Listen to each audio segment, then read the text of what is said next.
Bapak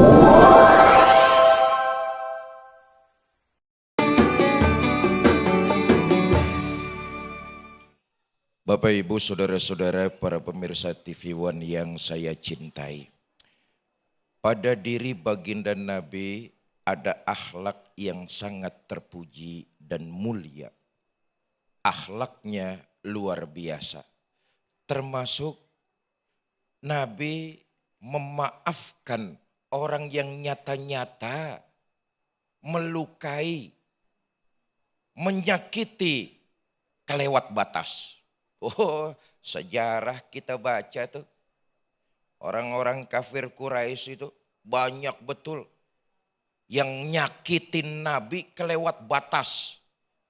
Di antaranya Abu Jahal, Abu Lahab, Abu Sofyan, Abu Gosok ya.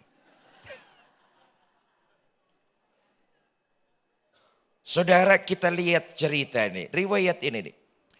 Ketika Islam berkembang di Madinah, yang masuk Islam bukan cuma dari kalangan Arab, santer. Terdengar kabar baginda Nabi dan orang-orang beriman akan merebut kembali kota Mekah. Itu yang terkenal dengan Fathum Mekah. Peristiwanya berawal dari Haji Wada. Terdengar kabar, "Oi, Muhammad sama saudara-saudaranya, sama pasukannya bakalan datang lagi ngerebut Mekah. Kita bagaimana ini?" Baru kabarnya yang terdengar, orang-orang kafir Mekah termasuk Abu Jahal, Abu Lahab, Abu Sofyan, kayak cacing kepanasan, nggak karuan rasa. Kenapa? Umat Islam di Madinah bukan cuma puluhan tapi ratusan ribu jumlahnya. Wajar dengan pergi haji kemudian masuk kembali ke kota Mekah. Santer terdengar kabar ini, Nabi akan melaksanakan pergi haji ke Mekah. Orang-orang Quraisy kafir Mekah itu belingsatan. Tapi apa yang terjadi? Walaupun mereka kelewat kurang ngajar, nyakitin Nabi. Abu Jahal, Abu Lahab, Abu Sofyan. Ya Allah, bukan cuman fitnah. Enggak cuma nyiksa.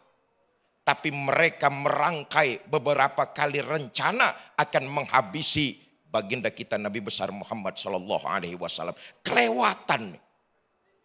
Tapi apa yang terjadi?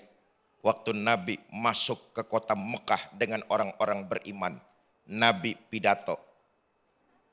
Izhabu. Menyingkirlah kalian. Kepada orang-orang kafir Quraisy nih. Fa'antumut tulaqa. Kalian semua bebas. Hendak pergi kemana saja. Kalian semua bebas. Bahkan dalam riwayat yang lain. Kata Nabi, siapa yang masuk ke rumah Abu Jahal, dia aman. Allahu Akbar. Allahumma salli wa sallim mubarik alaih. Siapa yang masuk ke rumah Abu Sofyan, dia aman. Siapa yang masuk ke rumah Abu Lahab, dia aman. Sebegitunya menyakiti hati Nabi, enggak terbesit dendam kepada mereka semua. Dibebaskan mereka dan mereka dalam kondisi yang aman. Ada satu riwayat lagi saudara, betapa luar biasanya. Ini contoh teladan dan panutan buat kita orang-orang beriman.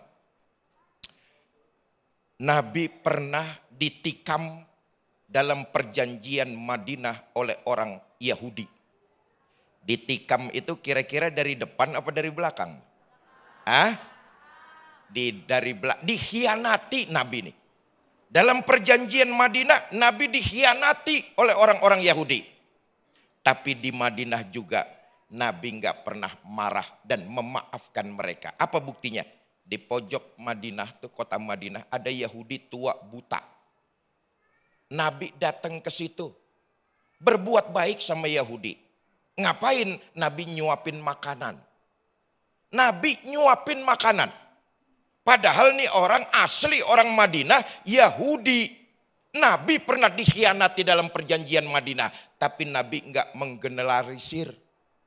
Dengan mereka Nabi memaafkan. Dengan mereka Nabi berbuat baik. Enggak ada rasa dendam di dalam hati. Padahal nih Yahudi pertama khianatin Nabi. Yang kedua, Yahudi yang lagi disuapin Nabi ternyata caci maki Nabi. Tapi Nabi tetap nyuapin Yahudi tersebut. Nih kira-kira yang datang hari ini nih masih mau nyuapin gak kalau ternyata yang kita suapin caci maki kita? Hah? Suapin aja terus. Makanannya campurin racun dikit. Wallahualam. Baik, Masya Allah, terima kasih Ustaz Fikri Haikal. Sebetulnya kalau kita pikir, tunggu masih bersama kami Ustaz Fikri, nanti iya. Karena masih ada tanya jawab, kami berikan kesempatan kepada jamaah. Tapi memang kalau dipikir-pikir dan juga ya apa yang disampaikan oleh Ustaz Fikri Haikal tadi, sesungguhnya ketika apa yang menyakiti Nabi itu lebih sakit dibandingkan sekarang itu tidak seberapa sebetulnya. Tapi Masya Allah dengan akhlak yang mulia Rasulullah SAW begitu mudahnya menghapuskan dendam dan juga memberikan maaf yang luar biasa kepada musuh-musuhnya. Nah berikutnya kami persilakan kepada Pak Joni untuk mengajukan pertanyaan. Silakan boleh berdiri Pak Joni.